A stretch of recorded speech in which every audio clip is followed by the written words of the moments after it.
সাহারি ও ইফতারের কোনো দোয়া আছে কি? এটি কি বাংলায় পড়া যাবে? ইফতারের আমরা দোয়ার কথা জানি ভাই, ইফতারের একটা কমন দোয়ার কথা আমরা জানি, আরেকটা দোয়া আছে আনকমন যেটা আমরা জানি না। দুইটা দোয়া আমি বলছি। এক নম্বর হলো ইফতারের দোয়া যেটা কমন আমরা জানি, সেটা হলো আল্লাহুম্মা লাকা সুমতু আলা রিজকিকা আফতারতু। এই দোয়ার অর্থ হলো, হে আল্লাহ, আপনার জন্য আমি সিয়াম সাধনা করেছি, রোজা রেখেছি, আর আপনার উদ্দেশ্যেই আমি ইফতার করেছি, অর্থাৎ আপনার নির্দেশের পালনার্থে আমি ইফতার করেছি। এই যে আল্লাহুম্মা লাকা সুমতু আলা রিজকিকা আফতারতু, এটা ইফতারের একটা দোয়া। আরেকটা দোয়া হলো যাহাবা যামা ওয়াবতাল্লাতিল উরুক ওয়া সাবাতাল আজরু ইনশাআল্লাহ। যাহাবা যামা মানে আমার পিপাসা দূর হয়ে গেছে, ওয়াবতাল্লাতিল উরুক আমার শিরা উপশিরাগুলো সব সিক্ত হয়ে গেছে ইনশাআল্লাহ, এবং আল্লাহ চাহেন তো এই রোজার বিনিময় আমার জন্য অবধারিত হয়ে গেছে। এই যে দোয়া ইফতারের, এটা কি ইফতারের আগে করবেন না মাঝখানে করবেন না শেষে করবেন? কি বলেন, ইফতারের আগে না শেষে? যারা যারা আগের পক্ষে তারা হাত তোলেন। মাশাআল্লাহ, বহু লোক। ভাইরা আমার, এই দোয়া ইফতারের পরে করবেন, আগে না। অনেকেই এই ভুলটা জানেন, অনেকে মনে করেন যে আগেই করতে হয়, আগে না। ইফতারের দোয়া কখন করবেন? ইফতারের শব্দের অর্থের দিকে খেয়াল করলে তো দেখতে পারেন পিপাসা দূর হয়ে গেছে, শিরা উপশিরা সিক্ত হয়ে গেছে, এটা কি ইফতারের আগে হয় না পরে হয়? তাহলে আল্লাহুম্মা লাকা সুমতু আলা রিজকিকা আফতারতু, আল্লাহ তোমার জন্য রোজা রাখলাম, তোমার রিজিক দিয়ে ইফতার করলাম, এটা কি আগে না পরে? পরে। অতএব এটা ইফতারের পর। তাহলে ইফতারের শুরুতে কি পড়বেন? বিসমিল্লাহ। বিসমিল্লাহ বলে যে কোনো খাবার খান, ইফতারও খাবেন। ইফতার খেয়ে ফেলছেন, 2-4 লোকমা খেয়েছেন, একটু পানি খেজুর খেয়েছেন, তারপরে দোয়া পড়তে পারেন। আর চাইলে একদম শেষ করেও পড়তে পারেন। আর এটা নিজের ভাষায় পড়লে হয়ে যাবে, কিন্তু সুন্নাত হবে, বেশি উত্তম হবে নবীজির ভাষায় পড়তে পারলে, সরাসরি আরবি টেক্সটটা পড়তে পারলে। আল্লাহ আমাদেরকে তৌফিক দান করুন। রোজার নিয়ত কোনটি বা কিভাবে করব? নিয়ত পড়া কি রোজা রাখার জন্য জরুরি? নিয়ত তো সমস্ত ইবাদতের জন্য জরুরি, কিন্তু নিয়ত করা জরুরি, নিয়ত বলা জরুরি না। নিয়ত করা এক জিনিস আর নিয়ত বলা আরেক জিনিস। মুখে নিয়ত বলে আর অন্তরে নিয়ত করে, অন্তরে নিয়ত করে আর মুখে নিয়ত বলে। ইবাদতের মধ্যে নিয়ত করা ফরজ, রোজার জন্য নিয়ত ফরজ, নামাজের জন্য নিয়ত ফরজ, কিন্তু নিয়ত বলাটা ফরজ বা সুন্নত কোনোটাই না। আমরা যে রোজার নিয়ত শুনছি, নাওয়াইতু আন আসুমা গাদান, আছে না? বিভিন্ন আপনার ক্যালেন্ডারেও লেখা থাকে, ভিত্তিহীন। নবী করিম সাল্লাল্লাহু আলাইহি সাল্লামের কোন জয়ীফ জাল হাদিসেও এরকম রোজার কোন নিয়তের কথা কোথাও বর্ণিত হয় নাই। ইসলামের নামে নকল আমল করলে সওয়াব হবে না গুনাহ হবে? খবরদার। এই জন্য আমরা মেহেরবানি করে, আমি কি জন্য ভোর রাতে উঠছি? সারি খেতে উঠছি। সারি খেতে উঠছি মানে কালকে রোজা রাখবো, এটাই তো আমার নিয়ত। মনের ইচ্ছা আছে, ইন্টেনশন আছে, এটাই নিয়ত। মুখে আলাদা নিয়তের উচ্চারণ দরকার নাই। একজন রোজাদারের জন্য রমজানের প্রতিটি দিনের আমলের রুটিন কি হবে? কিভাবে সে তার রোজা কাটাবে? মাশাআল্লাহ, আমাদের একটা নতুন বই বের হয়েছে এবার, সেটা হলো মাহে রমাদানের 27 আমল। এই যে বইটা একটা হাতের সামনেও আছে, মাশাআল্লাহ। এটা মূলত আমাদের একটা বক্তব্যের নির্যাস। এর আগে সোনাইমুড়িতে একটা বক্তব্যে আমরা মাহে রমজানের উপরে একটা গবেষণা করে 27টা আমল কোরআনের আলোকে বের করেছি, সেটা উপস্থাপন করেছি, পরে এটাকে বই আকারে আনা হয়েছে। এখানে রমজানে আপনি কি কি করবেন তার সবগুলোর তালিকা দেওয়া আছে। অতএব এটার আলোকে আপনি আমল করতে পারেন। চাইলে ভিডিও বক্তব্যটা শুনে নিতে পারেন। একবার সকাল থেকে রাত পর্যন্ত একটা সুনির্দিষ্ট রুটিনের মধ্য দিয়ে কাটাবেন। আর কিচ্ছু করতে পারেন না পারেন, শুধু একটা কথা বলে যাই, রমজান মাসে ফরজ রোজা রেখে অন্তত কোন প্রকার হারাম কাজ, গুনাহের কাজ করবেন না। বাস এটুকু যদি করতে পারেন, ইনশাল্লাহ আপনার রমজান সাকসেস। চেষ্টা করা যাবে না ইনশাল্লাহ? একটা কাজ যদি করতে পারেন, আপনার রমজান ইনশাল্লাহ সফল। সেটা হলো ফরজ রোজা রাখলেন, 5 ওয়াক্ত নামাজ তো ফরজ পড়বেনই, ফরজ কাজগুলো করলেন, আর গুনাহ থেকে বেঁচে থাকলেন। কোনো হারাম কাজ করলেন না, ঝগড়াঝাটি করলেন না, মিথ্যা বললেন না, চগলখড়ি করলেন না, গীবত করলেন না, কাউকে ঠকাইলেন না, 2 নম্বর কাজ করলেন না। এই গুনাহমুক্ত যদি রমজান কাটাইতে পারেন, আপনার রমাদান সাধনা সার্থক ইনশাআল্লাহ। আল্লাহ তৌফিক দান করুন। রমাদানে কখন দোয়া করলে দোয়া কবুল হয়? রমাদানে কি দোয়া কবুলের আলাদা কোনো সময় আছে কিনা? রমাদানে কখন দোয়া করলে দোয়া কবুল হয় ভাইরা? নবী সাল্লাল্লাহু আলাইহি সাল্লাম বলেছেন, সালাসুন লা তুরাদ্দু দাওয়াতুহুম, 3 ব্যক্তির দোয়া ফেরত দেওয়া হয় না। এর ভিতরে এক ব্যক্তি হলেন ওই ব্যক্তি যেই ব্যক্তিকে আল্লাহ তাআলা রোজা রাখার তৌফিক দিয়েছেন। আস-সাইমু হাত্তা ইফতির, ইফতার রাখ পর্যন্ত রোজাদারের দোয়া কবুল হয়। কিন্তু স্পেশালি ইফতারের আগের টাইমটা দোয়া কবুল হয়, যে টাইমে আমরা ছোলা মুড়ি মিশানোতে ব্যস্ত থাকি, ওই টাইমটাতে দোয়া কবুল হয়। এই জন্য ছোলা মুড়ি যা মেশানো দরকার আগে মিশায়া সূর্য ডুবার আগে 10-15টা মিনিট মনোযোগ দিয়ে দোয়া করবেন ইনশাআল্লাহ।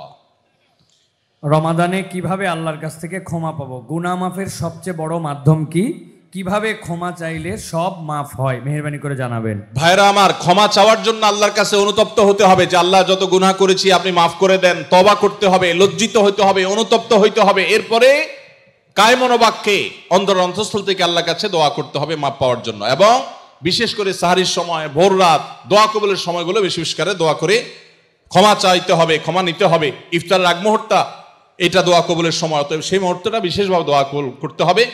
দোয়া কবুলের যে শর্তগুলো আছে, হালাল উপার্জন, কায়মনোবাক্যে দোয়া করা, মনোযোগের সাথে দোয়া করা, চোখের পানি ফেলে দোয়া করা, সেগুলো করলে আশা করা যে আল্লাহ তাআলা ক্ষমার দোয়াও কবুল করবেন।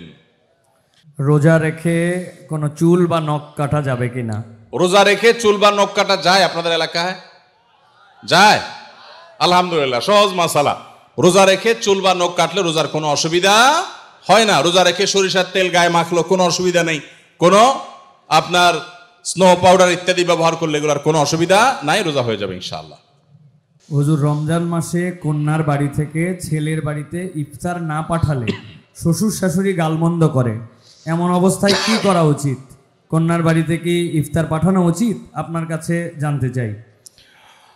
ভাইরা আমার, আমাদের সমাজে বহুল প্রচলিত, বহুল প্রতিষ্ঠিত কুসংস্কারগুলোর মধ্যে থেকে একটি হলো এটি যে মেয়ের বাবার বাড়ি থেকে রমজান আসলে ইফতারের বিভিন্ন আইটেমের জন্য ছেলে, ছেলের মা, ছেলের বাবা, ছেলের গোষ্ঠী, ছেলের বিভিন্ন মহিলারা, ওই ফ্যামিলির তারা অপেক্ষায় থাকে।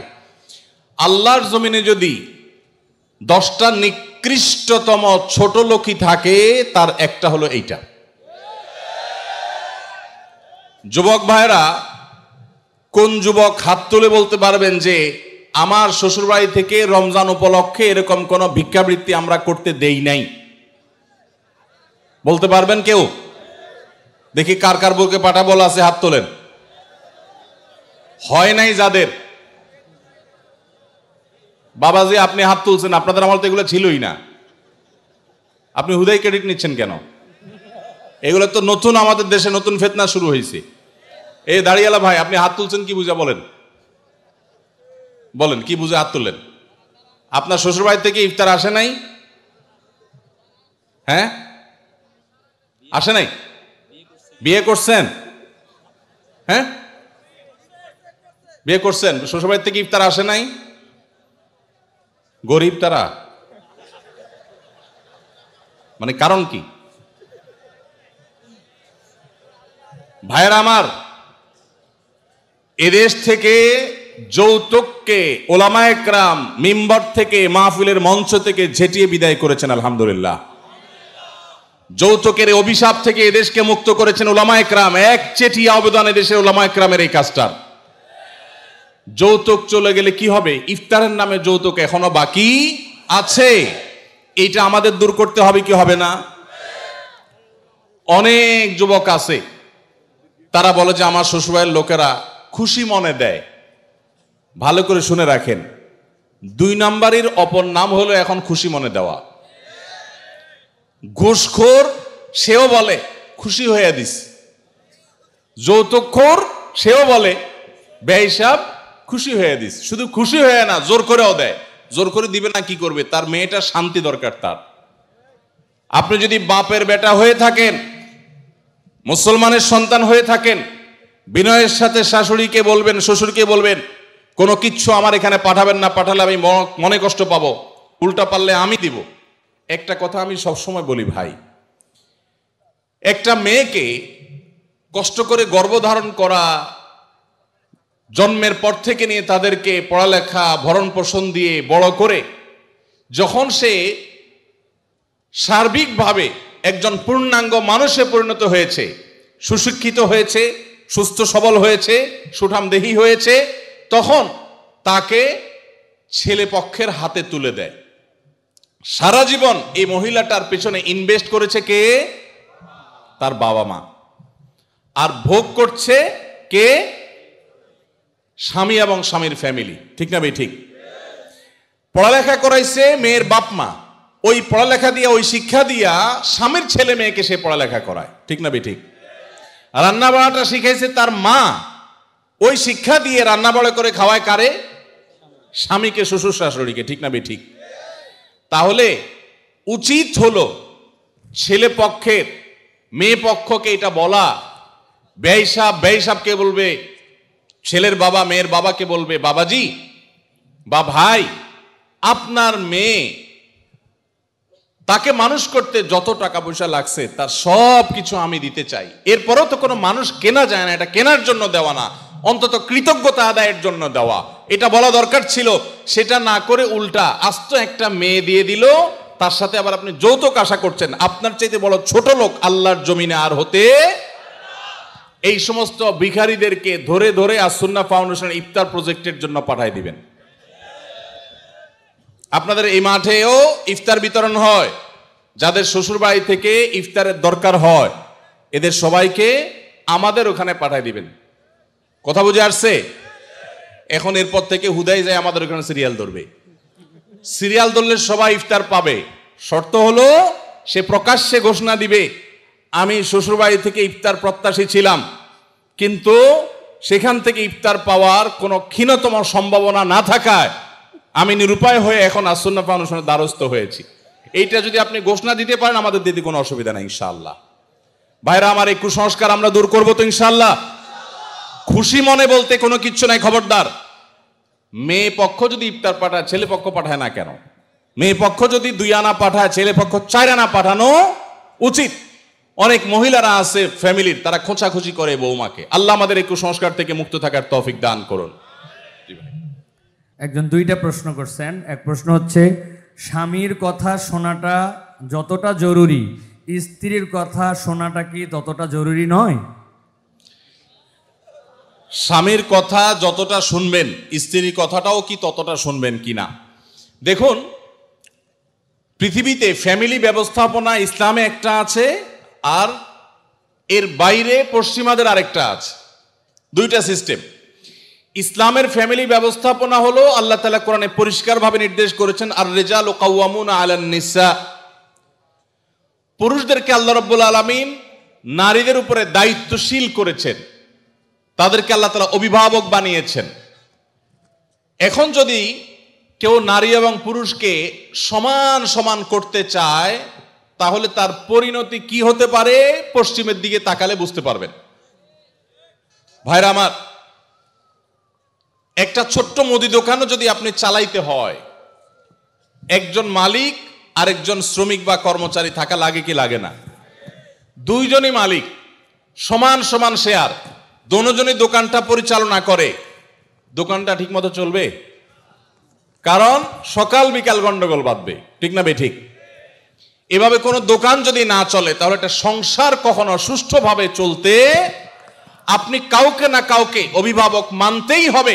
হ্যাঁ, এর মানে এই না যে অভিভাবক যা খুশি তা করতে পারে, জুলুম করতে পারে, অন্যায় নির্দেশ দিলেও সে অধিকার আছে, সেটা ইসলাম বলে না, কখনো বলে না। ভাইরা আমার, আজকের পৃথিবী নারীদেরকে সমান অধিকার দিতে বলে, ইসলাম ন্যায্য অধিকার দিতে বলে। ইসলাম কি দিতে বলে? সমান দিলে সব সময় সমতা হয় না, ন্যায্য দিলে সব সময় সমতা, ন্যায্যতা, যেটা যৌক্তিকতা, সেটাই হয়।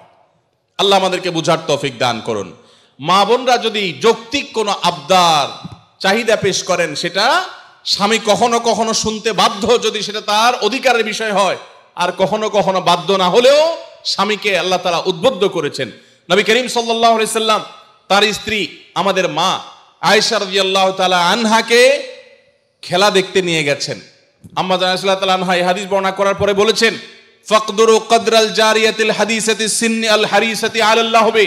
ও দুনিয়ার পুরুষেরা, যুবকেরা, স্বামীরা, শুনে রাখো, আল্লাহর নবী সাল্লাল্লাহু আলাইহি সাল্লাম নবী হওয়ার পরও, এত ব্যস্ত মানুষ হওয়ার পরও, তিনি তার স্ত্রী হিসেবে আমি যখন তার কাছে খেলা দেখতে চেয়েছি, তিনি নিয়ে গেছেন, যতক্ষণ পর্যন্ত আমি নিজে বিরক্ত হয়ে উঠে না আসি ততক্ষণ পর্যন্ত নবী সাল্লাল্লাহু আলাইহি সাল্লাম বসেছিলেন, আমাকে নিয়ে আসেন নাই, বলেন নাই আয়েশা চলো আর কত দেখবা, এটা বলেন নাই। অতএব তোমরা তোমাদের কম বয়স্ক যে সমস্ত স্ত্রীগণ আছেন তাদের বিনোদনের প্রতি, আনন্দের প্রতি তোমরা খেয়াল রাখবে, এটা আমাদের আয়েশা বলেছেন। তাহলে বোঝা গেল স্ত্রী যদি কিছু চায় সেটা পূরণ করবার জন্য স্বামী যথাযোগ্য চেষ্টা করবেন, যদি অন্যায্য না হয়, অন্যায় না হয়, অযৌক্তিক চাওয়া না হয়। কিন্তু এর মানে এই না যে ইসলাম সবাইকে সমান অধিকার দিয়েছে, সমান অধিকার দিলে মারামারি ছাড়া কিচ্ছু হবে না। পশ্চিমে যান, কোনো সংসার বলতে কিচ্ছু নাই। গত সপ্তাহের কথা, নিউজিল্যান্ডের একটা শহরে অকল্যান্ডে আমাদের এক প্রবাসী বাংলাদেশি ভাই বুয়েটিয়ান, ওনার বাসায় উনি নিয়ে গেলেন ফজরের নামাজ পড়ে, মসজিদ থেকে পাশে ওনার বাসা। তো ওনার বাসায় গিয়ে আমি একটু আশপাশে কিছু গাছ টাছ দেখলাম, দেখে বের হচ্ছি। উনি আমাকে দুটা জিনিস দেখালেন। এক হলো বললেন যে ভাই আপনি যে সবজি চাষ করেন ঢাকায়, ওই ভিডিও দেখার পর আমার ওয়াইফের চাপে আমি এই যে লাউ গাছ লাগাইছি, সেই লাউ গায়ে অনেক লাউ ধরছে। চিন্তা করলাম আমরা কাজ করছি এখানে 11,500 কিলোমিটার দূরে আমল হয়েছে আলহামদুলিল্লাহ, 11,500 কিলোমিটার দূরে। তো তার একজন প্রতিবেশী বৃদ্ধ, বয়স 65 থেকে 70 হবে, এই ভদ্রলোকের সাথে আমার পরিচয় করায় বললেন যে আমার নেইবার, আমার প্রতিবেশী। তো আমি বললাম যে তার বাসা যে শুনশান নীরব, ব্যাপার কি? তো বলে যে তার বাসায় কেউ নাই, তার কোনো ফ্যামিলির সদস্য নাই, 20 বছর সে এই বাসাতে আছে, কোনো সদস্য নাই, বয়স 65 থেকে 70। গায়ে দেখি যে ময়লা আবর্জনা লেগে আছে, ভোরবেলা কোত্থেকে কাজ করে আসছে, পরিশ্রম করে খায় দায়। আমি অবাক হয়ে গেলাম। আমাদের দেশে একজন বৃদ্ধ মানুষ 20 বছর ধরে একা একা তিনি উপার্জন করে চলতে হয়, তার দেখভাল করার কেউ নাই। এটা কি কল্পনা করা যায়? আপনি যদি ট্রাভেল করেন সারা দুনিয়াতে দেখবেন বৃদ্ধ বৃদ্ধ মহিলা 60, 65, 70, 80 বছর একা একা ট্রাভেল করছে, কেউ তাদের সাথে নাই। ইসলাম যে পরিবার ব্যবস্থাপনা রেখেছে এটার উপরে পোদ্দারি করতে গিয়ে গোটা পৃথিবীর বেশিরভাগ দেশগুলো নিঃস্ব হয়ে গেছে।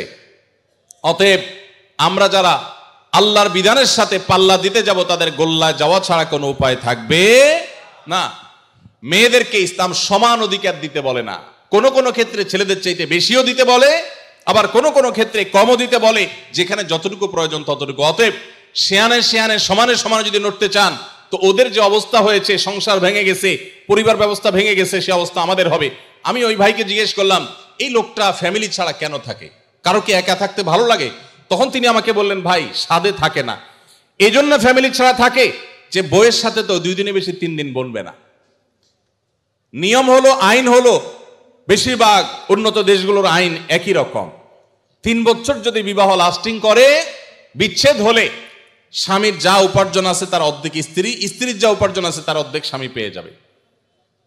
এই আইনের কারণে মানুষ বিবাহ করতে চায় না, অবৈধ সম্পর্ক দিয়ে সে কাজ সারে, যার কারণে সন্তান হয় না, জেনারেশনের মধ্যে গ্যাপ তৈরি হয়ে যাচ্ছে।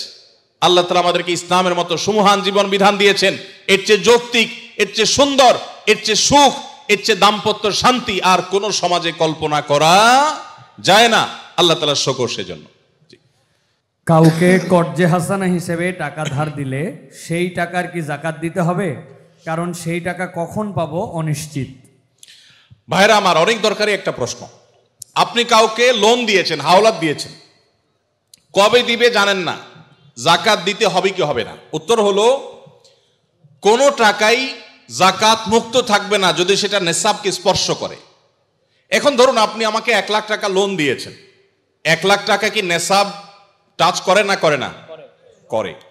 85 গ্রাম রূপা কেনার মতো টাকা থাকলেই নেসাব হয়ে যায়। তো 1 লাখ টাকায় 85 গ্রামের বেশি রূপা কিনা যায়, অতএব এটা নেসাব। নেসাবের মধ্যে যেহেতু আছে, অতএব এই 1 লাখের যাকাত কাউকে না কাউকে দিতে হবে। এখন টাকাটা আমি লোন নিয়েছি আর উনি আমাকে লোন দিয়েছেন, এখন যদি বলেন যে আমার যাকাত দিতে হবে, তো আমি তো টাকার মালিকই না, টাকা তো ওনার। তো এই জন্য যিনি লোন দিবেন যাকাত তিনি দিবেন। এখন একটা প্রশ্ন হয়, ভাই এটা কোনো কথা হলো? বেচারা টাকা লোন দিছে, হাওলাত দিছে সওয়াবের আশা, আবার তার যাকাতও তার দেওয়া লাগবে, কেমন কথা? উত্তর হলো ইমানদার লোন দিলে সওয়াব আছে না নাই? কিরকম সওয়াব ধারণা আছে? কে বলতে পারেন লোনের সওয়াব কি? কি সওয়াব বলেন তো? মাশাআল্লাহ মাশাআল্লাহ, এলাকার মানুষ দেখা যায় বেশ কোরআন হাদিসের ইলম রাখেন। কোন কোন ক্ষেত্রে লোন বা হাওলাত দিলে, দান করলে যে পরিমাণ সওয়াব হয় তার চাইতে বেশি সওয়াব হয়। এখন একটা প্রশ্ন ওঠে, এটা আবার কেমনে? দান করে দেওয়া মানে তো একসাথে দিয়ে দেওয়া, লোন দেওয়া মানে তো দিলাম আবার নেওয়ার জন্য, তো সব আবার বেশি কিভাবে হয়? সেটার ব্যাখ্যা হলো, ধরেন ওনাকে আমি 10 টাকা দান করলাম, ওনার দান দরকার, কিন্তু ওনার দানটা কেন দরকার? উনি এই 10 টাকা দিয়ে একটা কলা খাবে, যেটা আসলে তার এমন কোনো আহামরি প্রয়োজন নাই, এটা না খাইলেও তার চলে, পেট ভরা আছে, এখন একটা কলা খাইতে মন চাইছে, টাকা নাই, আমি 10 টাকা তারে সাদাকা করলাম, দান করলাম। এই দানের চাইতে ওনার দরকার হলো লোন, এমন লোন যে লোন দিয়া তার জীবন রক্ষা হবে, কঠিন কোনো কাজ হবে। এখানে এই দানের চাইতে এই লোন দিলে সেটা সওয়াব আল্লাহর কাছে বেশি হবে। আরো বিভিন্ন ব্যাখ্যা হাদিসের আছে। এই জন্য ভাইরা, লোন যে দিবে সে তো সওয়াব পাবে, বিধায় জাকাত দেওয়ার কারণে তার যে টাকা কমতেছে, এতে তার হারাবার কিচ্ছু নাই, এই জন্য তাকেই জাকাত দিয়ে যেতে হবে। এখন কথা হলো, পাওয়ার সম্ভাবনা নাই, যদি এমন হয় যে পাওয়ার সম্ভাবনা, তাহলে জাকাত আপনাকে এখন দিতে হবে না, একসাথে পাইলে যে ক বছরে জাকাত দেন নাই সেগুলো দিতে হবে, আর যদি কখনো না পান তাহলে না দিলে কোনো গুনাহ হবে না। জি। রমজানে মাঝে মাঝে তারাবির নামাজ ছুটে যায়, যদি আমার তারাবির নামাজ ছুটে যায়, এতে কি আমার রোজা আদায় হবে বা রোজার পূর্ণতাতে কোনো সমস্যা হবে কিনা? ভাইরা আমার, রমজান মাসে তারাবির নামাজ না পড়লে আমরা অনেকে মনে করি যে তার রোজাতে বোধহয় অসুবিধা হবে।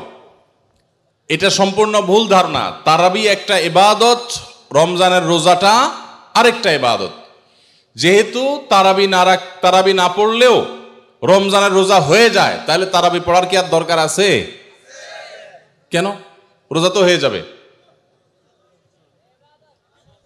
আলাদা ইবাদত, রোজা রাখা একটা ইবাদত, তারাবি পড়াটা আরেকটা ইবাদত। নবী করিম সাল্লাল্লাহু আলাইহি ওয়াসাল্লাম একই হাদিসে দুটি কথা বলেছেন, মান কামা রমাদানা ঈমানান ওয়া ইহতিসাবান গুফিরা লাহু মা তাকাদ্দামা মিন যামবি। একই হাদিসে বলেছেন, মান সামা রমাদানা ঈমানান ওয়া ইহতিসাবান গুফিরা লাহু মা তাকাদ্দামা মিন যামবি। যে ব্যক্তি ঈমান এবং ইখলাসের সাথে রমজানের রোজা রাখবে, আল্লাহ তার পূর্বের গুনাহ মাফ করবেন। যে তারাবি পড়বে তারও পূর্বের গুনাহ মাফ করবেন ইনশাআল্লাহ। এজন্য ভাইরা, তারাবির নামাজ পড়তে হবে, এটা সুন্নাহ, গুরুত্বপূর্ণ সুন্নাহ, সাধারণ সুন্নাহ না।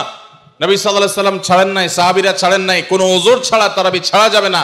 জামাত ছুটে গেলে একা একা হলেও পড়বেন, কিন্তু কোনো কারণে পড়তেই পারলেন না, সফরে আছেন, ট্রাভেলে আছেন, বাসে ছিলেন, ট্রেনে ছিলেন, নাইটে সফর করেছেন, তারাবি পড়তেই পারেন নাই, ইনশাআল্লাহ আপনার রোজা হয়ে যাবে। তাই বলে তারাবিকে অনেকে অবহেলা করেন আজকাল, যেটা তো সুন্নাত, না পড়লেই কি, এই অবহেলাটা আরেকটা দোষের। তাহলে আমাদের মধ্যে দুইটাই সীমা লঙ্ঘন। কেউ মনে করেন তারাবি না পড়লে রোজাই হবে না, এটা হলো বাড়াবাড়ি। আবার অনেকে মনে করেন তারাবি না পড়লেই বা কি, এটা হলো ছাড়াছাড়ি। এই বাড়াবাড়ি এবং ছাড়াছাড়ির মধ্যে আমাদের থাকতে হবে। আল্লাহ আমাদের তৌফিক দান করুন। জি। স্ত্রীর স্বর্ণের জাকাত কিভাবে দিবে? স্বামী নাকি স্ত্রী দিবে? স্ত্রীর যদি আয় রোজগার না থাকে কিন্তু স্বর্ণ আছে, তাহলে তার জাকাত কিভাবে আদায় করবে? ভাইরা আমার, স্ত্রীর স্বর্ণের জাকাত কে দিবে? স্ত্রীর স্বর্ণের জাকাত দিবেন যিনি স্বর্ণের মালিক। এখন প্রশ্ন হলো, স্ত্রীর স্বর্ণের মালিক কে? কে বলে স্ত্রী?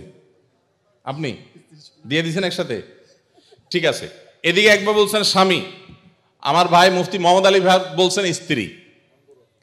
ভাই, উনি মুফতি মানুষ বলে ফেলছে, আমি কেমনে ওনারে ভুল বলি?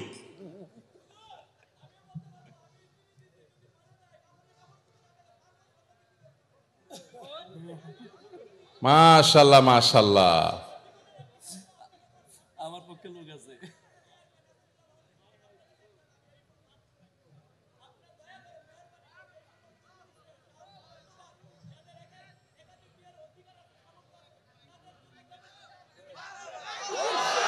মাশাআল্লাহ।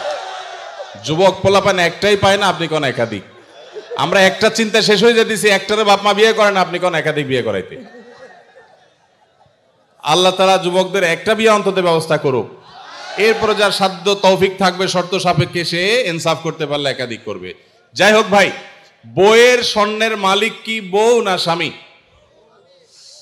এটা নির্ভর করে যে স্বামী আসলে তাকে দিলে কিভাবে দিয়েছে। ধরুন এটা স্বামী দিছে বা বাপের বাড়ি থেকে পাইছেন, স্ত্রীকে যদি দিয়ে দেন তাহলে তার মালিক স্ত্রী এবং সেটা যাকাত তাকে দিতে হবে। আর যদি স্ত্রীকে না দিয়ে দেন, ব্যবহার করতে দেন, যে ঠিক আছে আপনাকে ব্যবহারের জন্য দিলাম, তাহলে সেক্ষেত্রে মালিক হবে স্বামী।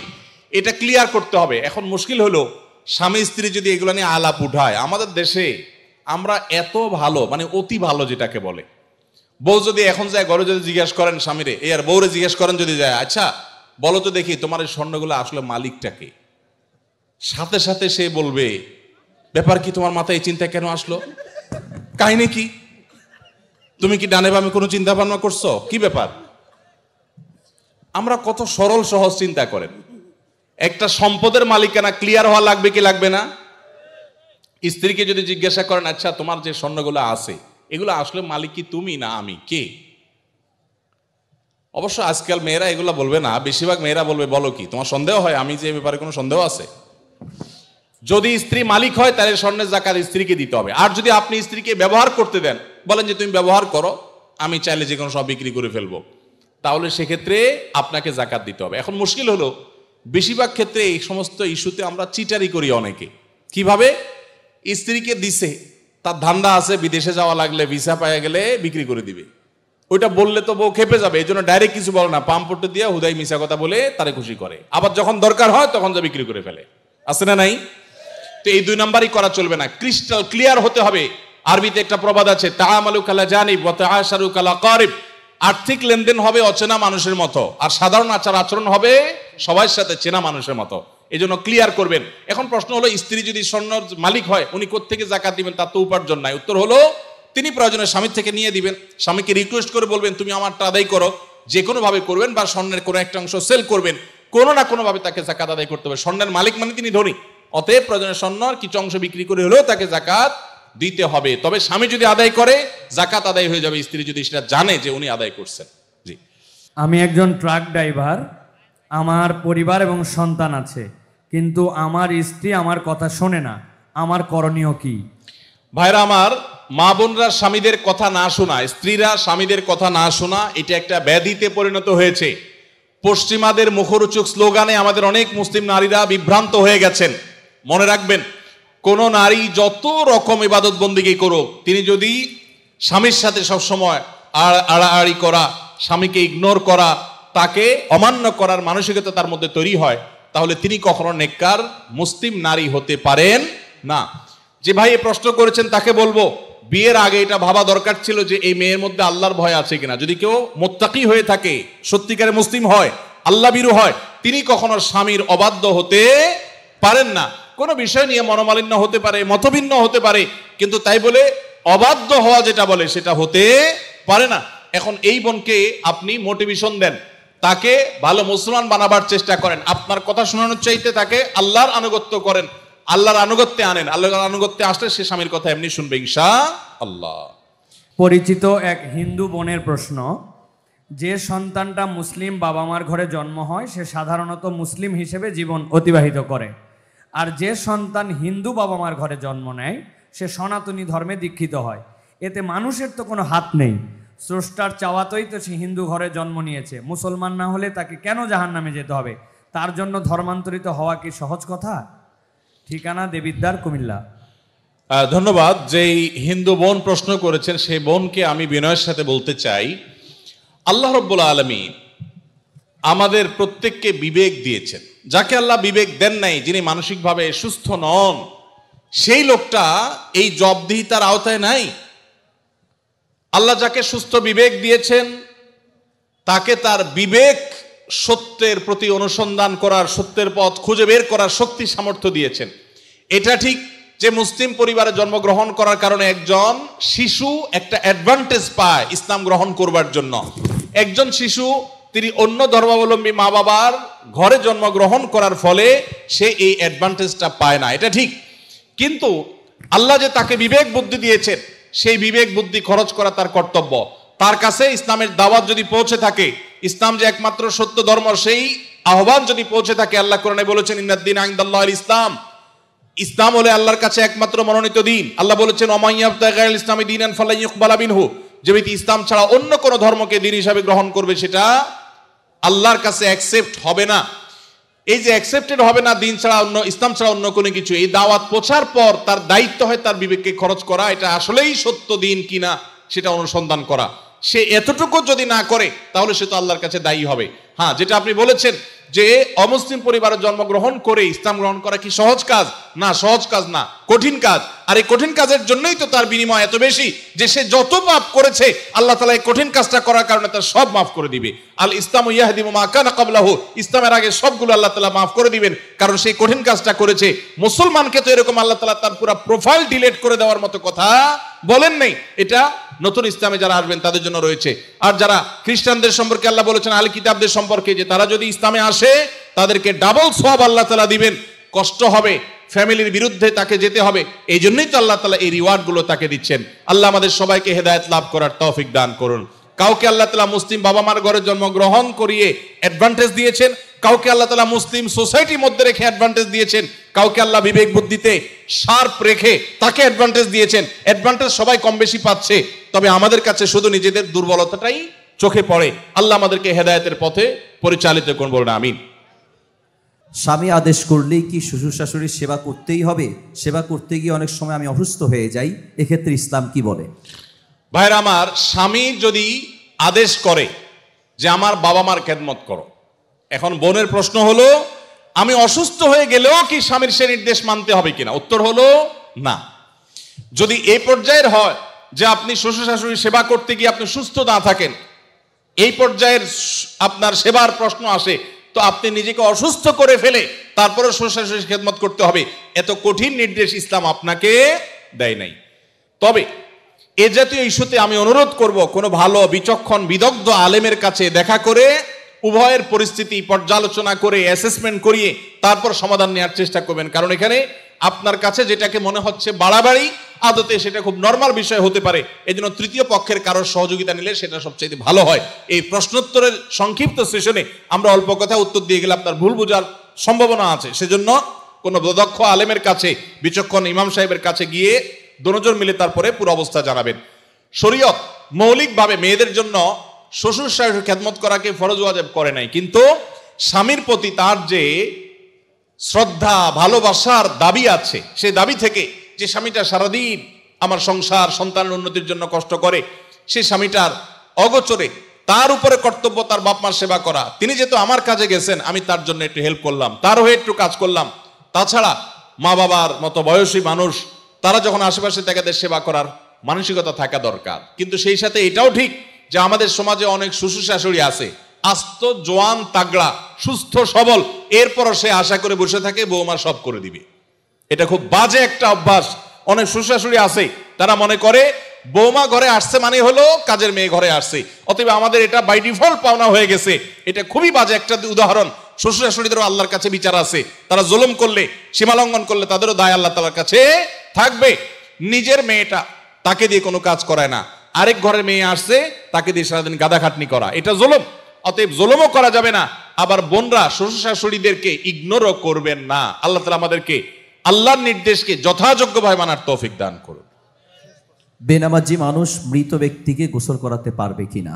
মৃত ব্যক্তিকে বেনামাজি গোসল করাইলে গোসল হয়ে যাবে, কোনো অসুবিধা হবে না। তবে সন্দেহাতীত ভাবে এটা মুসলমানদের কর্তব্য। কোন এলাকাতে কেউ মারা গেলে যারা দিনদার মুসলমান তারা তাকে কবরস্থ করবে এবং তার দাফন কাফনের ব্যবস্থা করবে। কোনো বেনামাজি করলেও আদায় হয়ে যাবে ফরজটা সবার পক্ষ থেকে ইনশাআল্লাহ। বিভিন্ন অ্যাপ ব্যবহার করার কারণে বিভিন্ন পয়েন্ট দেওয়া হয়ে থাকে, এসব পয়েন্ট ব্যবহার করে বিভিন্ন অফার নেওয়া জায়েজ হবে কিনা? ভাইরা আমার, যদি কোনো অ্যাপস ইউজ করলে আপনাকে পয়েন্ট দেয়, সেই পয়েন্ট আপনি এক্সচেঞ্জ করে কোনো সুবিধা নেন, কোনো টাকা পয়সা পান, এটা জায়েজ হবে এই শর্তে যে সেই অ্যাপটা যদি হারাম কিছু না হয়, সেটা ব্যবহার করলে যদি কোনো গুনাহের কাজ না হয়, তাহলে আপনি এটা করতে পারেন। আজকাল অনেক জুয়ার অ্যাপস বের হয়েছে, অনেক হারাম অ্যাপস আছে, সেগুলো এ ধরনের অফার দিয়ে থাকে। সেগুলো অ্যাপস ব্যবহার করাটাই ইটসেলফ একটা হারাম কাজ। অতএব সেখান থেকে পয়েন্ট নিয়ে উপার্জন করলে সেটা হারামই হবে। অতএব আপনি কোন অ্যাপস ব্যবহার করছেন আর কি পয়েন্ট দিচ্ছে আপনাকে, সেটা হলো দেখার বিষয়। বাথরুমে ওযু করার বিধান কি? একটা মোস্ট কমন প্রশ্ন, বাথরুমে ওযু করার বিধান কি? ভাইরা আমার, বাথরুমের ভেতরে কমোড বা প্যান, এটার সাথে আপনার ওযুর যে টেপ বা বেসিন, এটার যদি কোনো পার্থক্য না থাকে, অর্থাৎ মাঝখানে কোনো আড়াল বা ব্যবধান না থাকে, তাহলে এই জায়গায় ওযু না করে ওযুটা বাহিরে কোনো ট্যাপে করা উত্তম। কেন? কারণ ওযুর একটা গুরুত্বপূর্ণ সুন্নাহ হলো বিসমিল্লাহ পাঠ করা। টয়লেটের মধ্যে বিসমিল্লাহ পাঠ করাটা মাকরুহ। টয়লেটে বিসমিল্লাহ পাঠ করা কি মাকরু। যেহেতু মাকরু, অতএব হয় আপনি বিসমিল্লাহ ছাড়া ওযু করবেন, তাহলে ওযুটা একটু ত্রুটিপূর্ণ হলো, আর না হলে বিসমিল্লাহ জোরে পড়বেন, তাহলে আপনি মাকরু করলেন। এই জন্য বাথরুমের বাইরে বিসমিল্লাহ পড়ে ওযু করবেন। পাও ধোয়াটা বেসিনে ধোয়ার ব্যবস্থা নাই, ভেতরে যায় ধুলেন, বাস, তাহলে হয়ে গেল। আর যদি বাইরে কোনো বেসিন না থাকে, কোনো টেপ না থাকে, তাহলে টয়লেটের ভিতরেই ওযু করতে পারবেন, কিন্তু বিসমিল্লাহটা মনে মনে বলবেন। আর যদি নিজের বাসা হয়, তাহলে সেক্ষেত্রে মাঝখানে পার্টিশন দিয়ে দিলেন কমোড এবং ওযুর, অথবা আজকাল প্লাস্টিকের পর্দা পাওয়া যায়, সেগুলো দিয়ে দিলেন, তাহলে ইনশাআল্লাহ আপনার সেখানে বিসমিল্লাহ বলতে কোনো অসুবিধা নাই। টয়লেটের ভিতরে যদি কেউ ওযু করে, ওযু হয়ে যাবে, নামাজও হয়ে যাবে, কিন্তু উত্তম হলো বাহিরে করা। জি। কাউকে যদি কালো জাদু করা হয়, ব্ল্যাক ম্যাজিক করা হয়, তাহলে আমরা বুঝতে পারবো কিভাবে? এবং এই কালো জাদু থেকে বাঁচার উপায় কি? কোনো আলেমের কাছে যেতে হবে, নাকি নিজে নিজে আমল করলেই চলবে? ভাইরা আমার, কাকে কালো জাদু করা হয়েছে, কাকে করা হয় নাই, এটা বোঝাটা খুবই সিম্পল এবং খুবই সহজ একটা ব্যাপার। বিশেষ করে কিছু আলামত আছে, যে আলামতগুলো খুব সহজেই দেখে বোঝা যায় এই লোকটা ব্ল্যাক ম্যাজিকের রোগী বা জাদুর রোগী। আপনারা জানেন যে আমাদের সমাজের এক শ্রেণীর মানুষ এই কালো জাদুতে বিশ্বাস করে না। যদি কেউ কোরআনের জীবন্ত মুজিজা আর অলৌকিকত্ব দেখতে চায়, তাহলে সে কালো জাদু গ্রস্ত রোগীর মধ্যে কোরআনের আয়াত দিয়ে যে ট্রিটমেন্ট করা হয়, এটা দেখে সে আল্লাহর কুদরত দেখতে পাবে, কোরআনের মিরাকল দেখতে পারে। তো কালো জাদু এটা কোনো মানুষকে আক্রান্ত করলে সচরাচর সাধারণত কোনো ওষুধে কোনো কাজ হয় না, কোনো চেক আপে কোনো রোগ ধরা পড়ে না, দিন দিন অসুস্থ হয়ে যায়, খুব ভয়ঙ্কর একটা পর্যায়ে চলে যায়। একটি বর্ণনা আছে, কালো জাদু এটা মানুষকে কবর পর্যন্ত আর ওঁটকে পাতিল পর্যন্ত নিয়ে যায়, তার মানে শেষ করে ফেলে দেয়, নানা রকমের ক্ষতিগ্রস্ত মানুষকে করে। এবং আজকাল আপনারা দেখেছেন অনেকেই বিভিন্ন ফুটবল টিমের ভালো ভালো খেলোয়াড়দেরকে কালো জাদু করা হয়, এবং এগুলো নিয়ে ইন্টারন্যাশনাল মিডিয়াগুলোতে বেশ ফলাও করে আপনার নিউজ প্রকাশ করা হয়, এবং সমস্ত দুনিয়াতে মানুষের কাছে যেটা ওপেন সিক্রেট এখন, যে বড় বড় খেলোয়াড়দেরকে ব্ল্যাক ম্যাজিক করা হয়, এবং সেটার যে প্রভাব হয় সেটাও মানুষের কাছে দিনের আলো মতো পরিষ্কার। তাহলে আমার বুঝতে অসুবিধা কোথায়? বরং কোরআন যেটার কথা বলেছে সেটা বাস্তবায়ন দেখতে পেরে আমার ঈমান আরো বেড়ে যাওয়ার কথা। কিছু মানুষ আছে যে কোনো রোগ ধরা পড়ে না, কিন্তু অসুস্থ হয়ে যাচ্ছেন, অস্বাভাবিক পর্যায়ে হয়ে যাচ্ছেন, এরকম বিষয়গুলো কালো জাদুর আক্রান্ত হওয়ার আশঙ্কা অনেক বেশি। ঠিক একইভাবে অনেকের অতিরিক্ত হাই আসে, অতিরিক্ত সীমাতিরিক্ত হাই আসে। হাই তোলাটা কিছু একটা লিমিটেশন আছে, যে এই পর্যন্ত হাই তোলা এটা স্বাভাবিক, কিন্তু যখন অস্বাভাবিক পর্যায়ে পর্যন্ত চলে যাবে, তখন সেটা কোনো কোনো ক্ষেত্রে ব্ল্যাক ম্যাজিকের রোগী হওয়ার আলামত থাকে। দিন দিন শুকায় যাওয়া, নানা রকমের পরিস্থিতি আছে। সবচেয়ে বড় পরীক্ষা করার উপায় হলো সূরা বাকারা সহ বিভিন্ন রুকিয়ার অ্যাপস চালু করে দিলে, ভিডিও চালু করে দিলে, তেলাওয়াত চালু করে দিলে, যদি এটা শোনার পরে অস্থির হয়, পেরেশান হয়, তাহলে এই লোকটার মধ্যে কালো জাদুর আশঙ্কা অনেক জোরালো, যে সে সহ্য করতে পারে না তেলাওয়াত। একজন সাদা মানুষ, মুসলমান সহ্য করে, কিন্তু সে তেলাওয়াত বন্ধ করতে পারে, আজান সহ্য করতে পারে না। এরকম বিষয়গুলো সাধারণত ব্ল্যাক ম্যাজিক কাউকে করা হয়েছে তার একটা আলামত হয়। সবচেয়ে ভালো হয় ভালো কোনো রাকির কাছে গেলে তারা এটাকে অ্যাসেসমেন্ট করতে পারে বিভিন্নভাবে, এবং ধরা পড়ে যে তার কালো জাদু হয়েছে কি হয় নাই। আজকাল এই আপনার রাকিদের নামে অনেক লোকজন আছে যারা কবিরাজি করে, উল্টাপাল্টা পদ্ধতি করে, ভালো মানুষও কালো জাদুর রোগী বানায় দেয়। অনেকে আছে নাম, বাপের নাম বললে বলে দেয় যে জাদু করছে কি করছে না, এগুলো সবই বোগাস, এবং এগুলো কোনো সঠিক পদ্ধতি না। আমার পরিচিত একজন বলল যে আমার এক দাদা বহু আগে মারা গেছেন, তো এরকম এক কবিরাজের কাছে যা বললাম আমার দাদার নামে এটা, তার বাপের নামে এটা, দেখেন তো তার কোনো জাদু টাদু আছে কিনা। বলে হায় হায় রে, শেষ করে ফেলছি, তো আর বেশি দিন বাঁচবে না, অথচ উনি মরে শেষ। তো এরকম বন্ডামি ভাওতাবাজিও আছে। এই জন্য যারা কোরআন হাদিসের আলোকে রুকিয়া করে, ঝাড়ফুঁক করে, এরকম মানুষদের শরণাপন্ন হবেন। এই সমস্ত প্রশ্ন উত্তর দেওয়ার কারণে আমার কাছে সব ঝাড়ফুঁক নিতে আসে। আমি কোনো রাখি না ভাই, আমি নিজে অন্যদের কাছে ঝাড়ফুঁকের আমলটা নিতে হয়, অ্যাডভাইসটা নিতে হয়। ভাইরা আমার মনে হয় শেষ করা দরকার নাকি? আচ্ছা, শেষটা বলেন। আমার শ্বশুরবাড়ির লোকজন আমার স্ত্রীকে জোর করে আমার কাছ থেকে আলাদা রাখে, অথচ আমার স্ত্রী আমার সাথেই থাকতে চায়, এক্ষেত্রে আমার করণীয় কি? আপনার ও প্রশ্ন, ঠিক আছে ভাই। অনেক কমবক্ত বাপ মা আছে, হতভাগা বাপ মা আছে, কপাল পোড়া। মেয়ে স্বামীর সংসার করতে চায়, কিন্তু বাপ মা বাধা দেয়, আছে না নাই? মেয়েটা ভালো, কিন্তু বাপ মা ফুসলায়, আরে আমার ভাতের অভাব পড়ছে না, কিন্তু চলে আস। এর মতো কপাল পোড়া বাপ মা আর হতে পারে না। বাইরে আমার, বেশিরভাগ সংসারে স্বামী স্ত্রীর মধ্যে অশান্তি সৃষ্টি করে তৃতীয় পক্ষ। কারা করে? তৃতীয় পক্ষ। আমি এই জন্য বলি, সাক্ষাৎ শয়তান যদি দেখতে চান, একবারে আপাদমস্তক শয়তান, তাহলে স্বামী স্ত্রীর মধ্যে অশান্তি সৃষ্টি করার জন্য যে ভূমিকায় অবতীর্ণ হবে, এ হলো সাক্ষাৎ শয়তানের ভূমিকা অবতীর্ণ হয়েছে। কথাকে বুঝাতে পারছি? শয়তান সবচেয়ে খুশি হয় কোন কাজে জানা আছে আপনাদের? কোন কাজে সবচেয়ে বেশি শয়তান খুশি হয়? কোন সংসার ভেঙে দিলে, স্বামী স্ত্রীর মধ্যে বিচ্ছেদ হলে। আপনারা হাদিস শুনছেন, প্রসিদ্ধ হাদিস, শয়তান তার সিংহাসন পানির উপরে স্থাপন করে এবং শয়তান তার চেলাদেরকে ছেড়ে দেয়। চেলারা সারাদিন আকাম কুকাম করে সারাদিন অপকর্মের পরে ফিরে এসে তাদের দলনেতাকে বলে, আমি একজনকে খুন করিয়েছি একজনকে দিয়ে, আরেকজনকে দিয়ে একটা মিথ্যা বলিয়েছি, আরেকজনকে দিয়ে মাদকাসক্ত করিয়েছি, আরেকজনকে দিয়ে অমুক জেনা করিয়েছি। তখন শয়তান বলে, হ্যাঁ অবশ্যই কিছু না কিছু করেছ। কিন্তু যখন কোন শয়তান এসে বলে একজন স্বামী স্ত্রীর মধ্যে বিচ্ছেদ ঘটায় দিছি, তখন শয়তান বলে তুমি সবচেয়ে বড় কাজ করছো, সে সবচেয়ে বড় খুশি হয়। যে সমস্ত পুরুষেরা মহিলাদেরকে অথবা পুরুষদেরকে উস্কায়, দেখবেন যে অনেক মহিলাকে যায় অনেকে বলে, ভাবি আপনার মতো মানুষের সাথে ভাই রাগ করে কেমনে? মানে আপনার মতো এত ভালো, এত ভদ্র, এত রূপবতী মানুষটার সাথে রাগ করে যে কেমনে? এত পাষাণ সে কিভাবে হয়? বুঝবেন যে এই লোক হলো সাক্ষাৎ ইবলিস। আবার একই কথা ওই পুরুষ লোকটাকে যদি বলে যে ভাই আপনি তো রাজপুত্র, মাশাআল্লাহ, আপনার কপালে রাজরানী আসলেও কম হবে ভাই, তাহলে তার উস্কায় দিচ্ছে। তার মানে সে মনে মনে চিন্তা করবে, তাহলে আমার বউ এটা আমার জন্য আসলে মানায় না, আমি তাহলে এত বেশি যোগ্য পুরুষ। তাহলে তার স্বামীর সাথে, তার স্ত্রীর সাথে তার দূরত্ব বাড়বে কি বাড়বে না? তাহলে এই যে পামপট্টিটা দিল, এই পামপট্টি দেওয়া লোকটা হলো সাক্ষাৎ ইবলিসের ভূমিকা অবতীর্ণ হয়েছে।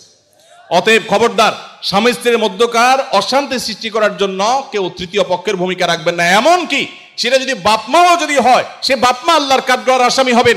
বহু ছেলেদের বাপ আছেন, ছেলেদের মা আছেন, শ্বশুর শাশুড়ি আছেন, বৌমার ব্যাপারে ছেলের কান ভারী করে দেয়, আছে না নেই? ছেলেটা থাকে বিদেশ, তার কানটা ঝালাফালা করে দেয়। এরা সবাই কিয়ামতের ময়দানে আল্লাহর কাছে আসামি হবে। খবরদার, এরকম কোন ষড়যন্ত্র করা যাবে না। চেষ্টা করতে হবে স্বামী স্ত্রীর মধ্যে মনোমালিন্য হলে সেটাকে আরো দূর করে দিতে হবে, সেটা আরো দূর করে দিতে হবে। আল্লাহ আমাদেরকে তৌফিক দান করুন। মসজিদের ইমাম সাহেবরা যারা আছেন, ফ্যামিলি কাউন্সিলিং করবেন। এলাকাতে কোথা স্বামী স্ত্রীর সাথে মনোমালিন্য চলছে, তাদের মধ্যে সালিসি করবেন, তৃতীয় পক্ষ হয়ে মিলাবার চেষ্টা করবেন, ভাঙার চেষ্টা করবেন না। আল্লাহ আমাদেরকে তৌফিক দান করুন। যে মা বাপ তার মেয়েকে ফুসলাচ্ছে স্বামী সংসার না করার জন্য, যৌক্তিক শরীয়ী কোনো কারণ ছাড়া যদি এটা করেন, তারা কবিরা গুনাহে লিপ্ত হোক। তারা মা বাপ সন্তানকে তারা আল্লাহর নির্দেশ থেকে বাহিরে তারা নিতে চাচ্ছে। ফ্যামিলি ব্যবস্থাপনা এবং দাম্পত্য জীবনের সুখ শান্তি ইসলামে খুবই গুরুত্বপূর্ণ বিষয়। আল্লাহ তাআলা আমাদেরকে বুঝার তৌফিক দান করুন। প্রিয় দেবিদ্বারবাসী, বিশেষ করে আর সাধারণভাবে পুরো কুমিল্লা জেলার মানুষদেরকে বলছি, আস-সুন্নাহ ফাউন্ডেশনের মাদ্রাসার একটি শাখা দেশের বিভিন্ন জায়গায় তো বটে, এমনকি ঢাকা শহরের বিভিন্ন প্রান্তে খোলার জন্য অনেক ভাইদের আবেদন, অনুরোধ আমাদের কাছে এসেছে। সে সমস্ত আবেদন অনুরোধগুলো বিবেচনা করার মতো সার্বিক সামর্থ্য, সুযোগ বা তৌফিক আমাদের খুব একটা হয়ে ওঠেনি। আমাদের ঢাকায় মাদ্রাসার যে মূল ব্রাঞ্চ, মূল প্রতিষ্ঠানের একটি মাত্র শাখা বা ব্রাঞ্চ আছে, আর সেটি হলো এই দেবিদ্বারে কুমিল্লাতে। দেশের এত জেলা শহর থাকতে, বিভাগীয় শহর থাকতে এই জায়গায় কেন? এর উত্তর আমি এর আগে দিয়েছি। আপনাদের এই দেবিদ্বারের ছোট শালঘরের বাসিন্দা জনাব তোফায়েল আহমেদ সরকার তুহিন, যিনি ডেনমার্ক প্রবাসী, আমাদের মুরব্বী জনাব বাকি সরকারের ছেলে, তিনি দীর্ঘ অনেক বছর যাবৎ আমাদের অফিসে যাওয়া আসা, যোগাযোগ, এবং তিনি চেষ্টা করেছেন এখানে যেন মাদ্রাসাতুস সুন্নাহর একটা শাখা হয়। বহু কষ্টে, বহু পরিশ্রমে আল্লাহর বান্দা এটাকে দাঁড় করিয়ে ছেড়েছেন। আমাদেরকে তিনি এখানে এনেই ছেড়েছেন। পুরো জায়গা বন্দোবস্ত করা, এটাকে প্রিপারেশন করা, সব কিছুর জন্য তার বিরাট বড় অংশ এবং চেষ্টা ছিল। তো যার ফলে এখানে মাদ্রাসাটি এসেছে। আপনাদেরকে একটু আমরা আনন্দের সংবাদ শোনাতে চাই, যেহেতু আপনারা বেশিরভাগ মানুষ এখানকার দেবিদ্বারের মানুষ। মাদ্রাসাতুস সুন্নাহর ঢাকায় আমরা যেই কারিকুলাম অনুসরণ করি, যেই মাপকাঠি, মানদণ্ড এবং কোয়ালিটি আমরা মেনটেন করি, হুবহু সেই জিনিসটাই আপনাদের এই মাদ্রাসায় করা হয় আলহামদুলিল্লাহ। আপনাদের এটা মনে করার কারণ নাই যে এটা মফস্বল হওয়ার কারণে ঢাকার সেই কোয়ালিটি বা সেই সিলেবাস, সেই নিয়ম কারণ এখানে ইমপ্লিমেন্টে কোনো প্রকার ছাড় আমরা দেই, এরকমটি মনে করবার কোনো কারণ নাই, কারণ এরকমটি আসলে হয় না। এই মাদ্রাসায় ঢাকার সমস্ত কার্যক্রম আমরা যা মাদ্রাসায় করি তার সবগুলো এখানে করি, এবং কোয়ালিটি ধরে রাখার জন্য গ্রামে আবাসিক করার চাপ আছে। যেহেতু আমরা আবাসিক সচরাচর করি না, অপশনাল আবাসিক ঢাকায় আছে, সেজন্য এখানেও কিন্তু অনাবাসিক। আমরা কিছু ছাড় দিলেই এখানে এই মাদ্রাসাকে আরো অনেক বেশি জমজমাট করা যেত, কিন্তু আমরা জমজমাটে বিশ্বাসী না, আমরা বিশ্বাসী কোয়ালিটিতে। তো এই জন্য আপনারা যারা দেবিদ্বারবাসী আছেন, আপনাদের ছেলে মেয়েদেরকে অথবা আপনাদের পরিচিতদের ছেলে মেয়েদেরকে মাদ্রাসা ভর্তি করার জন্য আপনারা চেষ্টা করতে পারেন। খরচ একটু বেশি, কিন্তু ঢাকায় যে পরিমাণ খরচ নেওয়া হয় এখানে তার প্রায় 50%-এর মতো, বিশেষ করে ভর্তি পরীক্ষা, ভর্তি খরচ ইত্যাদি। তো এই সুযোগটা আপনারা হাতছাড়া করবেন না। আলহামদুলিল্লাহ, আমি নিজে থেকে থেকে মাঝে মধ্যে আসি, ছেলেরা কি শিখে না শিখে, বাচ্চারা কি শিখে না শিখে, সেটাকে আমি চেক করার চেষ্টা করি।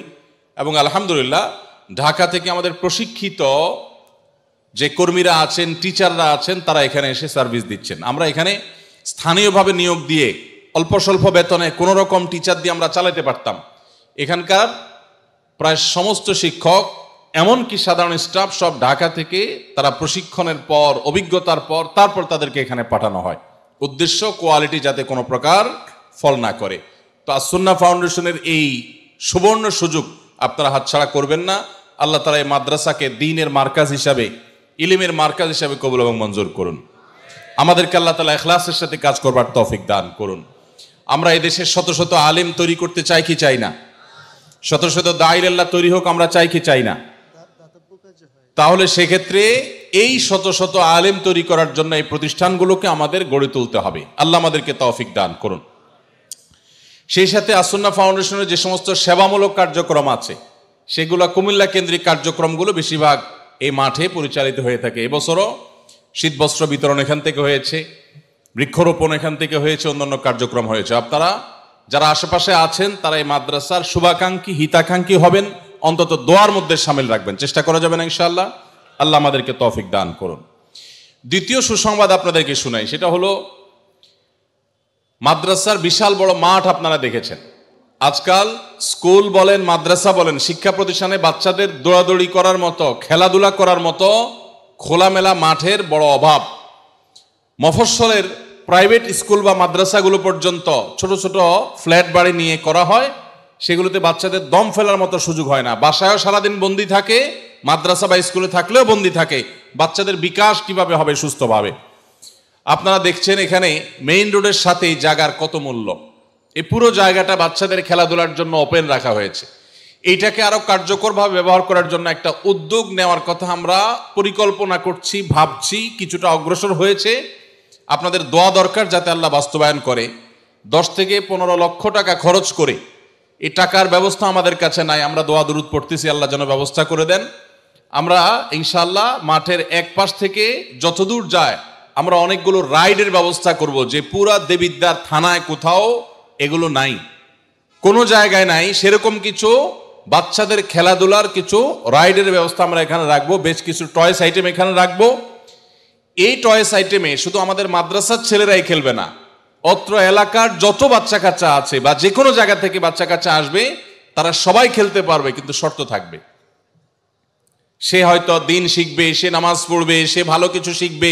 আমাদের এখানকার অধীনে কিছু কোর্স হবে, একটা কোর্সের ঘোষণা আমি একটু পরে দিতে যাচ্ছি ইনশাআল্লাহ। এই কোর্সে যারা অংশগ্রহণ করবে তাদের জন্য রাইডগুলো ফ্রি, কার্ড করা থাকবে, তারা সব সময় এই রাইডে খেলতে পারবে। সকল স্কুলের ছেলেদের জন্য উন্মুক্ত, সকল মাদ্রাসার বাচ্চাদের জন্য উন্মুক্ত, সবার জন্য উন্মুক্ত ইনশাআল্লাহ। বিদিনিল্লাহ রাইডগুলো এখানে স্থাপিত হবে। এটাও আশা করি আপনাদের দেবিদ্বারবাসীদের জন্য অনেক বড় একটা আনন্দের সংবাদ। আপনারা দোয়া করবেন যেন আল্লাহ তাআলা আমাদের এই স্বপ্নকে বাস্তবায়ন করার তৌফিক দান করে। 3 নম্বর যে ঘোষণাটা আমি দিতে চাচ্ছি, আমি আশা করব আসন্ন রমাদান উপলক্ষে আপনারা দাওয়াতি কাজের অংশ হিসাবে মাহফিল থেকে একটা কর্মসূচি আপনারা নিয়ে বাড়িতে যাবেন। অনেক কথা আপনারা ওলামায়ে কেরামের মুখ থেকে, আমাদের সম্মানিত বক্তাদের মুখ থেকে শুনেছেন। আমি একটা কথা আপনাদেরকে দিচ্ছি, যেটা আপনারা বাড়িতে মাস্ট নিয়ে যাবেন অন্যান্য কথাগুলোর সাথে। সেটা হলো, এই মাদ্রাসায় আমরা একটা ইসলামী জ্ঞান পাঠ ও প্রতিযোগিতার স্থায়ী একটা প্ল্যান এবং পরিকল্পনা আমরা হাতে নিয়েছি। পঞ্চম থেকে দশম শ্রেণীর যে কোনো স্কুলের ছাত্র, এমনকি আলিম মাদ্রাসার ছাত্র যদি শরীক হতে চায় হতে পারবে, যেই কোনো ছাত্র পঞ্চম থেকে দশম শ্রেণীর মধ্যে, আপনার নিজের সন্তান হোক, আপনার পরিচিত কারোর সন্তান হোক, সবাইকে দাওয়াত দিয়ে দিবেন। এই বাচ্চাদের জন্য আমরা একটা ব্যবস্থা রেখেছি, সেটা হলো এই বাচ্চারা প্রতি সপ্তাহে একদিন, অর্থাৎ শুক্রবার সকাল 9টা থেকে দুপুর 12টা পর্যন্ত। কয়টা থেকে কয়টা পর্যন্ত? শুক্রবার সকাল 9টা থেকে 12টা পর্যন্ত। এই টাইমে তো আমাদের ছাত্ররা খুব ব্যস্ত থাকে, তাই না? স্কুলের পড়ালেখা, স্কুলে ক্লাস টাস করতে হয় অনেক। যেহেতু তাদের অবসর সময় এই 3 ঘন্টা সময়, আপনাদের ভাই ভাতিজা, আপনার প্রতিবেশী, আপনার সন্তানকে দিন শেখাবার জন্য আমরা উদ্যোগ নিয়েছি। 3 মাস প্রত্যেকটা বাচ্চাকে আমরা একটা কোর্স করাবো, শুক্রবার করে। 3 মাসে কতগুলো শুক্রবার হয়? 12টা। এই 12টা শুক্রবার সে আসবে, 3 ঘন্টা করে, 3 12 36 ঘন্টার একটা কমপ্লিট কোর্স আমরা করাবো ছেলেদেরকে, বাচ্চাদেরকে। এই কোর্সের মধ্যে তাদেরকে আমরা যা শেখাবো সেটা হলো ইসলাম শিক্ষা, সংক্ষিপ্ত হাদিস, সালাত, সাওম ইত্যাদির মাসআলা, কোরআনুল কারীম শুদ্ধভাবে যেন তেলাওয়াত করতে পারে, এবং যতটুকু তাদের মুখস্থ করার সুযোগ আছে এর মধ্যে ততটুকু, এবং কম্পিউটার প্রশিক্ষণ। আমাদের স্কুলের বাচ্চারা যাতে করে এই এইজের মধ্যে কম্পিউটারের বেসিক বিষয়গুলো তারা জানতে পারে, তাহলে তাদের দিন শিক্ষা, তাদের দুনিয়া শিক্ষা, জ্ঞান বিজ্ঞান, এই সব সাবজেক্টগুলো যতটুকু দেওয়া গেছে, এই 3টা বিষয়কে আমরা সমন্বয় করে আপনাদের বাচ্চাদের জন্য এই কোর্সের ব্যবস্থা করছি। এই কোর্সের জন্য যদি ফিও নেওয়া হয়, তারপরও আপনাদের সেটাতে শরীক হওয়ার কথা। সেখানে ফি নেওয়া তো দূরের কথা, উল্টা এই কোর্সে যখন বাচ্চারা শরীক হবে, যেই কোনো মাদ্রাসা স্কুলের বাচ্চারা শরীক হতে পারবে ইনশাআল্লাহ। তাদের জন্য প্রথম পুরস্কার থাকবে, 10 জনকে দেওয়া হবে 10,000 টাকার মূল্যের সাইকেল। এরপরে সাপ্তাহিক, এটা হলো পুরা কোর্স শেষে 10 জনকে দেওয়া হবে। এরপর সাপ্তাহিক পুরস্কার থাকবে, সবচেয়ে ভালো পারফরমেন্স করবে যে ছেলেরা, যে বাচ্চারা কোরআনটা ভালো করে সহি করতে পারবে, নামাজটা ভালো করে শিখবে, ইসলাম শিক্ষাটা ভালো করে শিখবে, কম্পিউটার এর বেসিক বিষয়গুলো ভালো করে শিখবে, এদেরকে বিশেষভাবে পুরস্কৃত করা হবে। এবং মাদ্রাসাতুস সুন্নাহর পক্ষ থেকে সকালের নাস্তার ব্যবস্থাও থাকবে ইনশাআল্লাহ। বাকি থাকলো কি বলেন তো? বড় হলে বিয়ে করানো, এটা বাকি থাকলো। আর কিছু বাকি আছে? এই যে এত বড় একটা সুবর্ণ সুযোগ, এই সুযোগটা আপনারা সবাই নেওয়ার চেষ্টা করবেন তো ইনশাআল্লাহ।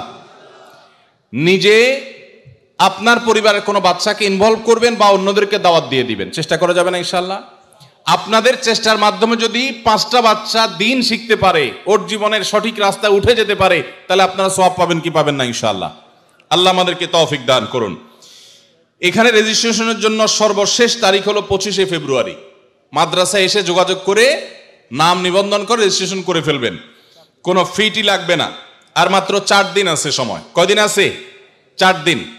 অতএব এর মধ্যে রেজিস্ট্রেশন করে ফেলবেন, এবং এই রেজিস্ট্রেশন করার পর আপনারা শুধুমাত্র বাচ্চাদেরকে সময় মতো পৌঁছাবেন, নিয়ে যাবেন ইনশাআল্লাহ বিইذনিল্লাহ।